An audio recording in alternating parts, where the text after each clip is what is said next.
Nous luttons contre la littérature monument. Nous écrivons contre la littérature nation. Nous écrivons à partir de l'amnésie comme produit du rapport entre nos communautés, nos peuples, nos corps et le pouvoir colonial. Nous mobilisons l'amnésie comme stratégie de survie et l'écriture comme rapport dialectique au silence et au blanc. Ceci pourrait être une déclaration de poétique partagée par les écrivaines Joséphine Bacon, Kole Kapotuma et Ijaba Shego. On voit dans leur travail une mise en écriture de l'amnésie comme condition de possibilité de toute mémorialisation nationale et constitution subjective. Si le sujet est mélancolique, c'est parce qu'il est inévitablement le résultat d'une perte, d'un oubli nécessaire, d'une amnésie collective. C'est à partir de cette amnésie qu'on écrit. Et voilà le titre du recueil de Kole Kapotuma qui s'appelle Collective Amnesia, donc amnésie collective. Elle est une poète sud-africaine qui entreprend un travail archéologique de récupération et de mise en parole de l'amnésie structurelle qui était nécessaire pour refonder l'Afrique du Sud après l'apartheid. Il nous a fallu beaucoup publier pour faire nation. De même, la poète inuit d'expression française, d'expression française Joséphine Bacon vise à la reconstitution archéologique du monde de vie d'un peuple des Premières Nations dont le génocide épistémique fut la condition d'émergence des nations canadiennes. C'est ce même geste archéologique qu'on retrouve dans le texte Roma Negata de l'italienne Ijaba Shego, qui nous amène dans une errance à travers l'oubli colonial sur lesquels Rome est bâtie. Il nous a fallu de même apprendre à ne pas voir autant de monuments coloniaux autour de nous qu'au plus intime de nos constitutions subjectives. Tout monument, en tant que production et représentation des connaissances, produit inévitablement de l'ignorance et de l'oubli. Ce sera la thèse de mon exposé. L'exposition s'est faite toujours par l'effacement, et tout monument ne peut qu'être bâti à partir d'une amnésie collective. C'est pourquoi nous luttons contre le monument et du côté de l'amnésie. Mais alors, comment penser la possibilité d'une écriture qui ambitionne la mémorialisation, le sauvetage de la mémoire des peuples à partir des sujets aux marges? À travers une lecture croisée de l'expérience poétique de Bacon, Putuma et Shego, j'essaierai d'explorer le fonctionnement d'une dialectique excessive de l'amnésie qui aboutit à une écriture non pacifiée, toujours en conflit. Dès que l'on commence à commémorer, il y a le risque de soustraire la mémoire à la vie et à l'espace des corps désirants, qui seul peut être le prélude aux politiques. Donc si la mémoire est vivante, c'est parce qu'elle se trouve déjà impliquée dans un mouvement dialectique avec l'oubli, avec les zones d'ombre, l'indicible et tout ce qui constitue les conditions d'émergence d'un moment historique. Écrire pour ces auteurs, c'est ce que je pense, c'est taguer le monument. Elles explorent les discours affectifs qui régissent notre rapport à l'amnésie pour proposer une autre possibilité, celle d'un monument critique ou d'un processus de mémorialisation qui se conçoit comme provocateur, conflictuel et indéterminé, et non pas comme célébratoire ou pacificatoire. Pacifié. Toujours en rapport dialectique avec l'amnésie collective et constitutive. Donc, peut-on imaginer les œuvres littéraires comme des monuments à jamais tagués, à jamais remis en question? Ce serait peut-être le seul monument littéraire possible au XXIe siècle, un monument que nous ne voudrons pas abattre. Alors, je vous introduis un tout petit peu en premier moment au livre Roma Negata de Ijaba Shego, qu'on peut traduire par La Reniée. L'écrivaine italienne Ijaba Shego décrit la manière dont les monuments coloniaux italiens sont ignorés, ainsi que la manière dont ils produisent de l'ignorance, en alimentant par leur présence inaperçue, leur déplacement ou même leur construction récente, l'effacement de l'amnésie structurelle de l'histoire coloniale italienne. En suivant les monuments physiques au fil de l'écriture, en traçant leur présence parfois spectrale dans la ville, Shego s'interroge sur les rapports constitutifs entre monument et oubli, ou bien sur l'objet paradoxal du monument-oubli. Notons brièvement quelques exemples pour donner une idée. Elle décrit une visite au monument aux victimes du 11 septembre à Rome, construit à la place de l'obélisque d'Axum, un obélisque que les généraux fascistes avaient ramené de l'Éthiopie comme butin de guerre. Les nouveaux monuments, construits pour que nous n'oublions jamais la violence du terrorisme, jouent un rôle dans l'effacement de la mémoire de la violence coloniale, qu'ils nous sommes trop disposés à oublier. Il prend sa place. Une mémoire pour une autre, œil pour œil, le trop est rapide et l'amnésie toujours au coin de la rue, comme l'écrit Shego. Mais qu'y reste-t-il de ce passage à Piazza Porta Capena, c'est le lieu de l'obélisque? Seulement le vide, le silence, l'absence, l'oubli et l'amnésie italienne. C'est ma traduction. Dans le même livre, Shego raconte un épisode qu'il définit comme une honte nationale, c'est la construction à filet une ville dans le Latium, d'un mausolée dédié à Rodolfo Graziani, qui était un général fasciste et aussi, surtout, responsable d'un massacre en Éthiopie. La honte nationale dont parle Chego est bien sûr celle d'avoir récemment dédié un monument au plus grand criminel de guerre italien qui a échappé à la justice après-guerre. Et comme elle le dit, à File en Italie et l'Italie se sont retrouvés d'un jour au lendemain avec un monument dédié à un criminel de guerre fasciste, comme si demain l'Allemagne se réveillait pour dédier un monument à Himmler ou Goebbels. Donc elle décrit ici un mauvais monument, c'est l'idée du mauvais monument, celui dont la construction nécessite l'effacement et la réécriture de l'histoire, pour autant que l'on considère les monuments comme des symboles des reconnaissances sociales et d'identité nationale. Si un monument est quelque chose que l'on admire, alors en construire un pour Rodolfo Graziani exige une production de l'ignorance. C'est presque une déclaration analytique. Le mausolée repose donc sur sur et continue de produire des formes d'aveuglement colonial, d'amnésie collective. Et c'est ça que l'écriture de Chego suit le fil de cette amnésie, trace ses formes et ses régimes opératoires. Et c'est ce qu'on trouve aussi dans ses romans. C'est vraiment le geste fondateur. Il écrit contre l'ignorance collective et l'effacement de l'expérience coloniale, contre tous les monuments et leurs ombres inévitables, sachant que le colonialisme italien s'est construit sur l'aveuglement et que l'amnésie était sa condition d'émergence et les monuments l'un de ses outils privilégiés. Donc le monument oubli.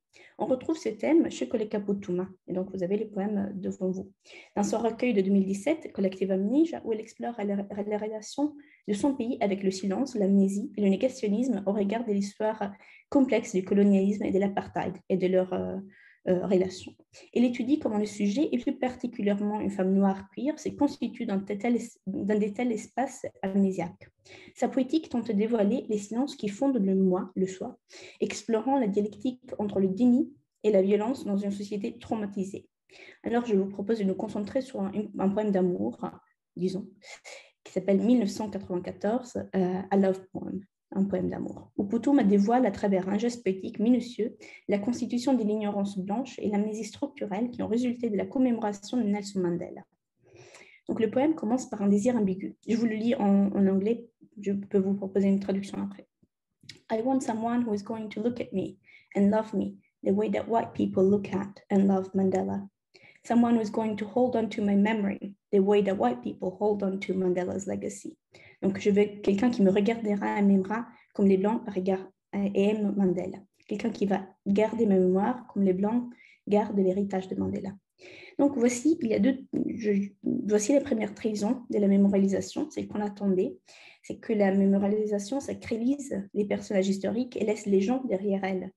Elle laisse les opprimés désireux d'être regardés comme les monuments qui sont censés les représenter. Elle laisse la poète désireuse d'être regardée comme une statue parce que c'est né qu'en tant que statue que sa blackness, que sa racialisation a été véritablement reconnue dans la nation arc-en-ciel, donc en Afrique du Sud. Le premier paradoxe du processus de mémorialisation vu de cette façon pacificatrice et que la construction des monuments semble avoir servi un rôle purement symbolique et plus précisément un rôle qui a eu pour effet de masquer la mesure dans laquelle les personnes racialisées, vivantes et économiquement défavorisées restent aux marges de la représentation et de l'acceptabilité. Les monuments ignorent et obscurcissent le régime du visible et du vivable. Il efface des multitudes de subjectivités différentes qui résistent l'ordre onto-épistémologique dominant. Effacer ces désirs impossibles et conflictuels, ainsi que leur matérialité impossible, leur souffrance et leur vulnérabilité, est la condition des possibilités du geste pacificateur de la mémorialisation. Je veux que quelqu'un me regarde et m'aime, dit la poète. Alors que cet amour, cette reconnaissance sociale reste indisponible pour une subjectivité noire et queer. Je pourrais être aimée si j'étais comme Mandela. Je suis aimée dans la mesure où je suis comme Mandela, blanchie comme du marbre par l'accord commun sur la stabilité de mon identité, de mon histoire, de mon iconicité.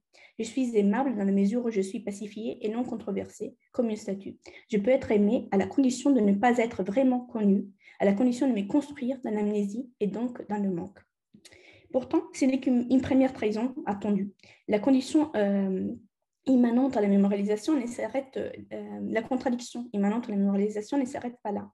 Si nous y regardons de plus près, l'amnésie est à l'œuvre dans tous les processus de mémorialisation, dans tout processus de mémorialisation. Quel genre d'aimant est celui qui construit un monument et plus précisément ce monument? Et je lis encore. A lover who will build Robben Island in my backyard and convince me that I have a garden and fresh air, a rainbow and freedom. A TRC kind of lover. We don't know love until you've been loved like Mandela. You don't know betrayal until you've been loved like Mandela. You don't know fuckery until you've been loved like Mandela. You don't know Msunery until you've been loved like Mandela. And this is one of the many residues of slavery, being loved like Mandela. Donc, dans ces lignes, Putuma décrit les formes d'amour, de trahison et d'aveuglement colonial qui ont façonné la sacralisation et mémorialisation de Mandela.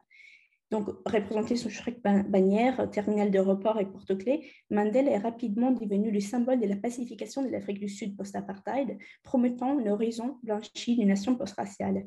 L'icône de la nation arc-en-ciel est devenue un pacifiste sacralisé et simplifié, un outil du capitalisme tardif, perdant toute trace de sa radicalité. Voilà que l'amnésie devient condition des possibilités de la mémorialisation, devenue projection d'un rêve, d'un État sans race qui ignore délibérément les conflits socio-économiques qui divisent encore la société. Donc, utiliser Mandela pour masquer l'inégalité sociale et raciale en Afrique du Sud, utiliser Mandela en oubliant qu'il était noir, en oubliant qu'il était anticapitaliste, en oubliant qu'il était, après tout, Mary et Winnie, voilà les amnésies dont parle Putuma. Et je reviens un moment sur le sentiment, la question du sentiment. Mandela a éminemment aimé, le plus aimé, faire des monuments et un processus d'amour qui atteste de la ligne de filiation, de reconnaissance et d'acceptation entre la nation et les contenus historiques représentés. C'est la raison pour laquelle il est impératif que Rhodes must fall, que nous nous débarrassons des mauvais monuments, c'est-à-dire des mauvais enfants de la nation. Il est impératif que nous arrêtions de montrer que notre amour et notre attention collective aux mauvaises personnes. Cependant, Putuma nous dit aussi que tout monument, même les bons, cache une amnésie.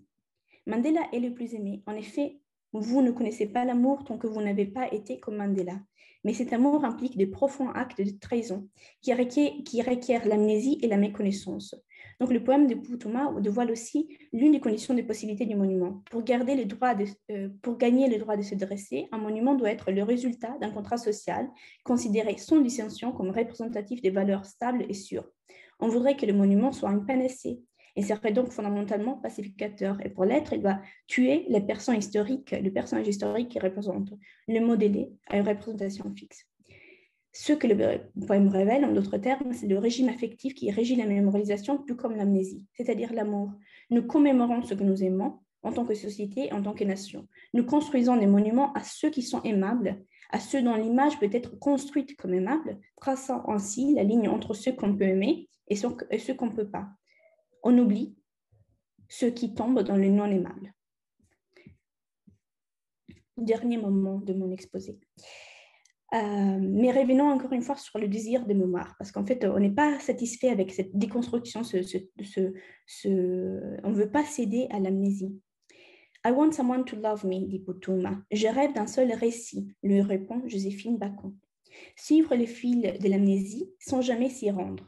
Écrire comme le monument contre le monument, sans jamais renoncer au désir de faire monument. C'est là le conflit, l'aporie même que nous retrouvons chez ces trois écrivains. Un conflit ancré dans la dialectique intime. Si l'amnésie est un objet privilégié, c'est parce qu'elle témoigne d'une perte subjective, d'une mélancolie qui fonde le sujet dans son émergence au monde et au discours. C'est une perte qui s'installe par l'entrée dans un récit colonial qui exclut certains sujets, leur imposant de tomber dans l'ignorance de soi par l'autre, du soi par soi-même. C'est un manque herméneutique, une injustice épistémique qui impose l'espace amnésiaque comme seule possibilité. Je cite le poème de Joséphine Bacon que vous avez devant vous, extrait du recueil « Nous sommes tous des sauvages ». Mes os sont en mal, frémissant du manque de mots. Une douleur s'effige sans pouvoir raconter, quand hier lui échappe, je rêve d'un seul récit qui dicterait sans faute toute une vie vécue. Et puis ça continue. Je rêve d'un seul récit. La poète n'arrête pas cependant de désirer une sortie de l'amnésie imposée, de vouloir faire à travers la littérature monument. Voici les paradoxes d'une génération. Rejeter les monuments tout en le désirant sans cesse. Notre rapport au passé semble être paralysé entre un indéniable devoir de mémoire et la nécessité de refuser toute forme de mémorialisation injuste, d'effacement, toute reproduction d'amnésie collective. Nous devons nous souvenir, mais nous souvenir bien. Nous devons rendre le bouton colonial et les artefacts, rendre la terre, surtout les rendre aux bonnes personnes et de la bonne manière. Mais nos méthodes, nos manières, nos mots sont coloniales, racistes et sexistes. Nous sommes tous ces choses. Comme le dit Bacon, frémissant du manque de mots. Ces profils alors la nécessité de concevoir les monuments autrement et la proposition de lire ces poètes comme proposant des formes de mémorisation alternatives, des contre-mémoires qui nous permettent de sortir du modèle pacificatoire du monument statuaire pour entrer dans un registre conflictuel, contradictoire et ouvert. À l'identité et à l'unité des statues en pierre, ces poètes opposent le caractère provisoire d'un monument littéraire qui affiche de manière dynamique et ouverte sa conscience de la relation entre effacement et construction. Il s'agit d'un monument qui renverse les connaissances stables et pacifiées de la mémorialisation pour la transformer en un processus vivant de méconnaissance continue, mettant en évidence les multiples trahisons et donnant visibilité à ce qui doit être effacé pour que le monument émerge sous une forme neutre. Je vais juste citer un dernier passage et puis je m'arrête. C'est le prologue de Quelque part de Joséphine Bacon. Ici, la roche ne nous semble pas du tout jouer le même rôle de la pierre dont on a parlé jusqu'ici. Je vous le dis. Aujourd'hui, je suis quelque part dans ma vie. J'appartiens à la race des aînés. Je veux être poète de tradition orale, parler comme les anciens, les vrais nomades. Je n'ai pas marché Nushimit, la terre. Ils me l'ont raconté, j'ai raconté mes origines. Ils m'ont baptisé d'eau, de lac pur. Un à un, ils nous quittent. Avec eux s'en vont les mots de toundra, les courants des rivières et la calme des lacs. Je me sens héritière de leurs paroles, de leurs récits, de leur nomadisme. Comme eux, j'ai marché la toundra, j'ai honoré le caribou. Quelque part, une roche sur la grosse roche indique ma présence. Voilà. Je signale, alors, comment concevoir de ce travail contradictoire et éminemment oral comme un monument, et que les genres de monuments seraient un jeu. Il faudra bien, et là c'est juste une piste de recherche, il faudra bien d'ailleurs réfléchir à la question de la traduction, elle soit auto-traduite, et la question du passage de l'oralité à l'écrit dans la construction de ce monument, qui est fondamental dans ces littératures. Voilà.